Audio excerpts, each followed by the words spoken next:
and nothing could stop it. Except that Hitler then passed away.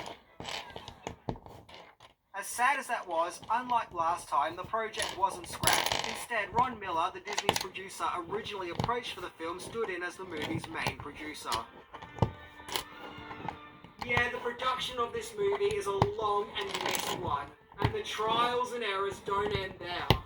Number 7, the search for a director.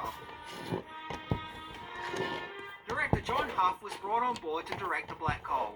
He had just directed the Disney movie Escape to Witch Mountain, so he seemed to be a wise choice of director to go with.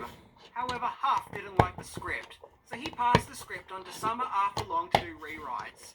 Then Ed Coffey was brought on board to do rewrites of those rewrites. And then Jeb Rosebrook was hired to do rewrites of those rewrites. Yikes! So many rewrites! But while all these rewrites were happening, the popularity of the disaster movies were declining. So the story was changed to resemble more of the story as we know it, a small group of astronauts encountering a mysterious black hole. However, director Huff then left the project to direct Brass Target instead. So Freaky Friday director Gary Nelson was offered to direct this exciting and bedazzling movie. And he turned it down. But then after seeing some of the artwork created for the movie, he then decided to be Black Hole's director.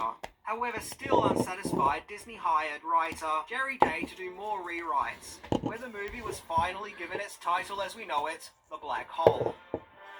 I swear this movie has had more rewrites than I've had hot dinners.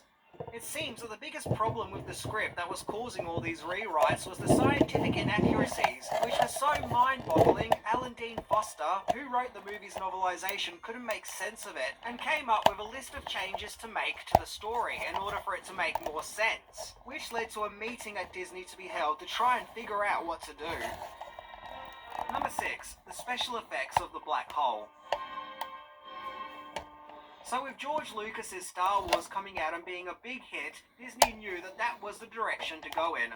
They wanted to hire Industrial Light and Magic's equipment to use on Black Hole, but the equipment was unavailable. Once again, how times have changed. So instead, Disney created their own special effects division known as Automated Camera Effects System. Yep, it just rolls off the tongue. Call it ACES for short, where they created the technology similar to Star Wars, filming miniature models, and took double exposure photos of the models, which helped them to move more convincingly against matte paintings. Interestingly, the green grid sequence at the start of the movie was, for its time, the longest computer graphic sequence to appear on film. Take that, Star Wars,